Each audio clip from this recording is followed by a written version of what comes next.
तो प्राकृतिक संख्या जिन्हें हम इंग्लिश में बोलते हैं नेचुरल नंबर। नेचुरल नंबर ऐसे नंबर जो 1 से स्टार्ट होते हैं, 1 से स्टार्ट होंगे और इनफाइनाइट तक जाएंगे। यानी ऐसे नंबर जो 1 से शुरू हो और इनफाइनाइट यानी कहीं तक भी जाएं। इनफाइनाइट का मतलब होता है हाँ खत्म भी ना हो, मतलब कहीं तक भी जाएंगे, कोई फिक्स नहीं है कि फिक्स नहीं है इनका कुछ भी। ठीक है, तो ऐसे नंबर जो 1 से स्टार्ट हो और कहीं तक भी जाए, इनफाइनाइटली इनफाइनाइट तक जाए, वो नंबर हमारे कौन से होते हैं? प्राकृतिक संख्या की नेचुरल नंबर होते हैं। समझ आ रहा है? नेक्स्ट है पूर्ण संख्या, इन्हें बोलते हैं होल नंबर। इंग्लिश में क्या बोलते हैं इन्हें? Whole number.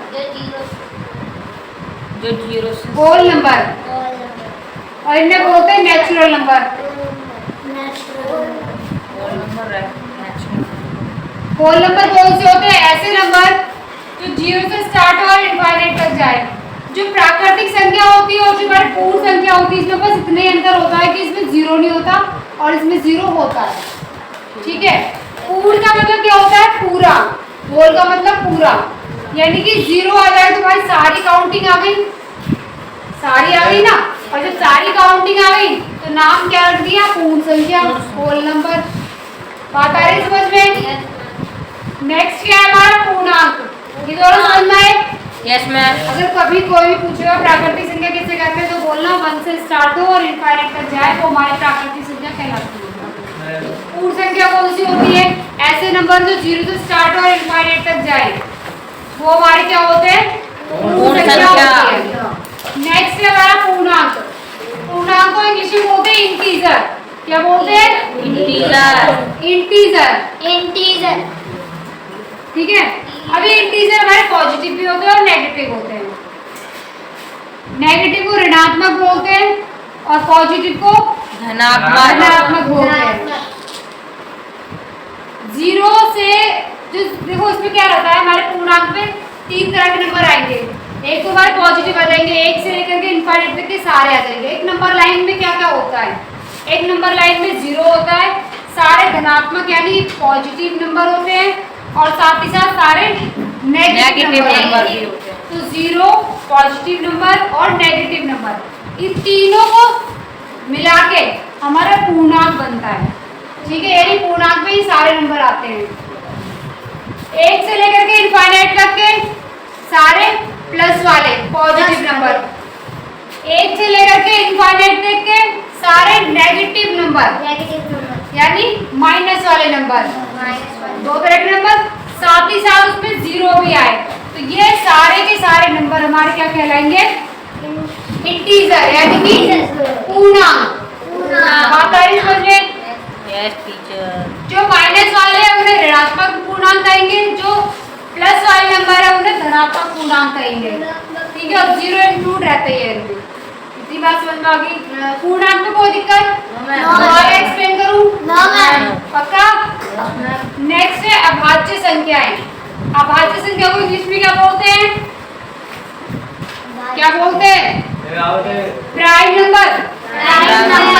ठीक है, अब जैसे जो संख्या केवल अपने पहाड़े में आती है और किसी के पहाड़े में नहीं आती, ऐसे नंबर जो सिर्फ अपने ही टेबल में आते हैं वो हमारे अभाज्य संख्या यानी कि प्राइम नंबर कहलाते हैं।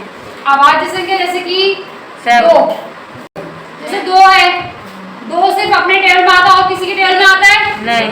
2 क्या है हमारा? अभाज्य संख्या है। 2 क्या है? अभाज्य संख्या। 3 अभाज्य संख्या है। अच्छा बताओ 4 है? 4 नहीं है, क्यों? 4 के टेबल में आता है, 2 के पहाड़े में भी आता है, लेकिन 2 के पहाड़े में भी आता है, तो इसलिए 4 हमारा अभाज्य संख्या नहीं है पर भाज्य संख्या। भाज्य नंबर वो होते हैं जो अपने टेबल के साथ साथ किसी दूसरे टेबल में भी आते हो, तो वो हमारे सारे क्या होते हैं? भाज्य संख्या संख्या होते हैं। बात आ गई इसमें? अच्छा 5 क्या है? 5 अभाज्य संख्या। 5 अभाज्य है। 5 सिर्फ 5 के टेबल में आता है और उसके अलावा किसी और टेबल में आता है? नो, किसी और टेबल में आता ही नहीं है। तो 5 क्या है हमारा? अभाज्य है। अच्छा 6 बताओ? 6 में भाज्य। 6 हमारी भाज्य है। भाज्य कैसे? क्योंकि टेबल में 6 जो है हमारा सेकंड टेबल में तो आता ही है, साथ में 2 टेबल में आता है, 3 टेबल में आता है। तो ऐसे नंबर जो अपने टेबल के साथ साथ किसी बाकी और टेबल में आते हो तो वो हमारे सारे किसमें जाएंगे? भाज्य में जाएंगे। अब भाज्य में सिर्फ वो अपने टेबल के अलावा किसी और के टेबल में आएगा ही नहीं, तो वो समझ जाए ना अभाज्य। 11 बताओ। 11 मैम अभाज्य 11 किसी और के टेबल में नहीं आता, तो 11 हमारा अभाज्य है यानी कि प्राइम है। ठीक है, प्राइम नंबर है। और भाज्य कंपोजिट नंबर।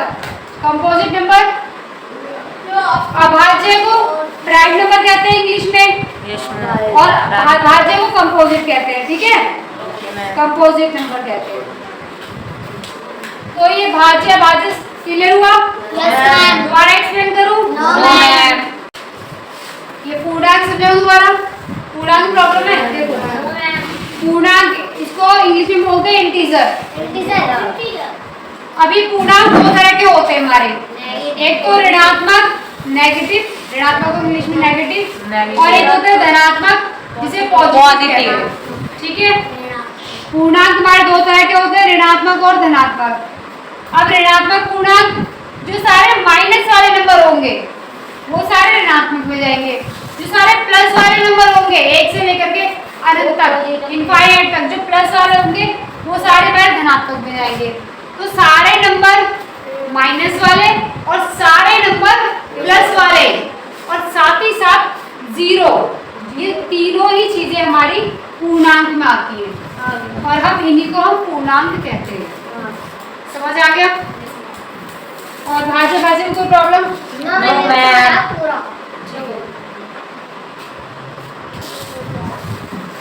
पूर्णांक जो है ना, देखो इसमें सारे माइनस वाले नंबर हो गए, सारे प्लस वाले हो गए और 0 हो गया। ठीक है, ये सारे नंबर हमारे पूर्णांक पाएंगे। पूर्णांक अगर हम शब्द को तोड़ें तो उसका अर्थ निकलता है पूर्णांक यानी पूरा अंक। 2, 3, 5, 7, 15, 18, 100, 200 ये पूरा अंक है। मैं बोलूं 1.2 ये पूरा अंक नहीं है, मैंने एग्जांपल के लिए बोला 1.2 ये पूरा अंक है, ये पॉइंट पे जा रहा है, पॉइंट में हो या बट्टे में हो ये पूर्णांक नहीं होंगे। पूर्णांक का मतलब होगा कि पूरा अंक लिखा होना चाहिए हमारा, पूरी डिजिट लिखी होनी चाहिए। मैं लिखूं 15 ये पूर्णांक है हमारा, यस मैम। पूरा अंक है। मैं लिखूं -15 पूरा अंक है, प्लस में हो माइनस में हो, 0 भी अपने आप में पूरा यस मैम। है ना। कभी भी मतलब ये पॉइंट वाले और बट्टे में नहीं होने चाहिए पूर्णांक, वो पॉइंट वाले और बट्टे में नहीं होने चाहिए, वो पूर्णांक नहीं होते। पूर्णांक ये वाले होंगे, चाहे माइनस में हो चाहे प्लस में हो, लेकिन होना चाहिए वो पूरा नंबर। बात आ गई समझ? Yes ma'am.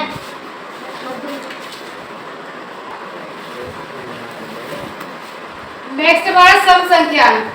ठीक है, सम संख्या कौन सी होती है? ऐसी संख्या है जो 2 से विभाजित हो, मतलब ऐसा कोई नंबर जो 2 से पूरा पूरा डिवाइड हो जाए, 2 से पूरा पूरा कट जाए, तो वो सारे नंबर हमारे क्या होंगे? सम संख्या होंगी। जैसे कि अगर मैं बात करूं 2 से डिवाइड हो रहा है 2, 2 1 2 होता है ना, 4 6 8 10 ये सारे के सारे क्या है? 2 से डिवाइड हो रहे हैं। Yes ma'am. ठीक है, अच्छा बताओ 120 मैम हो जाएगा, 2 से डिवाइड हो जाएगा। ठीक है, तो ऐसे नंबर जो 2 से भाग हो जाए, पूरे पूरे कट जाए, तो वो हमारे नंबर सारे क्या कौन से होंगे? सम संख्या। सारे वो नंबर होंगे हमारे सम संख्या है, इवन नंबर इसे बोलते हैं इंग्लिश में इवन नंबर। ठीक है, नेक्स्ट हमारा विषम संख्या। विषम संख्या वो संख्या होती है जो 2 से भाग ना हो, विषम संख्या को कहते हैं ऑड नंबर। ठीक है, जैसे 1 3 5 7 ठीक है 9 ये 2 से डिवाइड हो सकते हैं क्या? 2 से डिवाइड हो सकते हैं, तो ये क्या है हमारे विषम संख्या। ठीक है, सम संख्या और विषम संख्या में कोई डाउट? पीछे किसी को? नेक्स्ट हमारा परिमेय संख्या है। परिमेय संख्या वो संख्या होती है जो पहली चीज तो बटे में हो, ठीक है। जैसे एग्जाम्पल यहाँ लेते हैं 5/7 मान लो। p बटे q की फॉर्म में है, यानी वो बटे की फॉर्म में होनी चाहिए। पहली चीज बटे में है, ये बटे में है ना, ठीक है। पहली कंडीशन फॉलो हो गई। नेक्स्ट क्या है, नीचे डेनोमिनेटर में यानी हर की जगह पर कभी भी 0 नहीं होना चाहिए, तो वो परिमेय संख्या होगी। दो कंडीशन क्या है परिमेय संख्या की। पहली कंडीशन तो कि वो बटे में होनी चाहिए, और दूसरी कंडीशन नीचे कभी भी 0 नहीं आना चाहिए। तो अगर ये दोनों कंडीशन जो भी संख्या जो भिन्न संख्या नहीं भिन्न फॉलो कर रही है, वो हमारी परिमेय संख्या होगी। पहला क्या, बटे में हो और नीचे कभी भी 0 ना हो, बस ये दो चीज चेक करनी है। जैसे एग्जांपल के लिए मैंने ये लिख दिया 5/0, नीचे 0 आ गया, ये परिमेय संख्या नहीं है, यहाँ परिमेय संख्या है, ये अपरिमेय संख्या है, ठीक है। नेक्स्ट, अच्छा बताओ मैंने सिर्फ 7 लिख दिया, तो इनका परिमेय संख्या है या नहीं? परिमेय संख्या है। परिमेय संख्या ये है, कैसे? मैम इसके नीचे 1 होता है हमेशा। इसके नीचे 1 तो होगा, किसी भी संख्या के नीचे 1 तो होते ही, लगा भी सकते हैं हटा भी सकते हैं, कोई प्रॉब्लम नहीं है। पर 0 तो नहीं है ना, हमारी कंडीशन ये है कि नीचे 0 नहीं होना चाहिए बस, ठीक है। बाकी कोई भी नंबर आ सकता है, बस 0 नहीं होना चाहिए। तो 7/1 बटे में है, यस मैम। और क्यों 0 तो नहीं है? No ma'am. मतलब बटे में 0 नहीं है, तो हमारी कंडीशन फॉलो हो रही थी, क्या है हमारी परिमेय संख्या है। यानी कि नॉर्मल जो नंबर लिखे होते हैं ना 1 2 3 4 5 6 7, ये सारे हमारी परिमेय संख्या में जाएंगे। Yes ma'am. कितनी बात समझ आई? बटे में 0 नहीं होना चाहिए, 1 तो होता है, पर हटा दो या लगा दो, कोई प्रॉब्लम नहीं है। बात आ रही समझ? Yes ma'am. समझ आ रहा है? Yes ma'am. ठीक है। अपरिमेय आ जाओ। अपरिमेय में एक तो रूट वाली संख्या आ जाएंगी सारी, और कौन सी रूट वाली? जो कभी रूट से बाहर ना निकल पाए। जैसे अगर मैं बोलूं मान लो रूट 4 है, ये तो बाहर निकल के 2 आ जाएगा, तो ये अपरिमेय नहीं है, ये परिमेय है। कौन सी है ये? परिमेय। ये परिमेय संख्या है, क्योंकि बाहर निकल के 2 आ जाएगा और 2 के बटे में 1 होता है। हाँ। और ये हो जाएगी परिमेय संख्या, ठीक है। अपरिमेय संख्या में कौन से नंबर आएंगे रूट में? ऐसे नंबर जो रूट से बाहर ना आए, जो स्क्वायर हमने याद करें, जैसे 625 है, रूट में बाहर निकल के 25 आ जाएगा। हाँ। 25 का स्क्वायर 625 होता है। Yes ma'am. तो हमारा ये जो 625 है रूट में, ये क्या है? परिमेय संख्या है, क्योंकि बाहर निकल के ये क्या आ रही है? 25, पूरा नंबर निकल रहा है बाहर। अगर मैं अंदर रख दूं यहाँ पे मान लो √624, ये अपरिमेय है। ये क्या है? अपरिमेय क्योंकि संख्या। बाहर ही निकली, ये किसी का स्क्वायर है ही नहीं, किसी संख्या का स्क्वायर रूट है ये है ही नहीं, तो फिर ये हमारी क्या है? अपरिमेय संख्या है। और रूट 625 क्या है? परिमेय संख्या। और ऐसे नंबर जो रिपीट ही ना हो रहे हो, देखो पहले क्या है 01 001 0001, रिपीट ही नहीं हो रहे, है ना, मतलब फिक्स नहीं है कुछ भी, बढ़ते ही जाएगा फिर आगे बढ़ाओगे, तो ऐसी संख्या हमारी अपरिमेय संख्या होती है। समझ में आ गया? चारों एक बार रिवीजन कर ले। सम संख्या ऐसी संख्या जो 2 से डिवाइड हो जाए, कितना भी बड़ा नंबर है, अगर वो 2 से भाग हो जाए तो वो सम संख्या में जाएगा। कितना भी बड़ा नंबर है, अगर वो 2 से भाग नहीं हो पा रहा है तो वो हमारा विषम संख्या में जाएगा। परिमेय संख्या कोई भी ऐसा नंबर जो एक तो बटे की फॉर्म में हो और दूसरा बटे में कभी भी 0 ना हो, तो वो हमारा नंबर परिमेय संख्या होगा। अपरिमेय संख्या कौन सी होगी? ऐसा नंबर जिसके बटे में 0 हो, है ना, ऐसा नंबर जिसके बटे में 0 हो, या रूट में ऐसी संख्या जो रूट से बाहर ही ना निकल रही हो, या कुछ इस टाइप के नंबर, तो वो सारे के सारे हमारे अपरिमेय संख्या में जाएंगे। समझ आया? डन।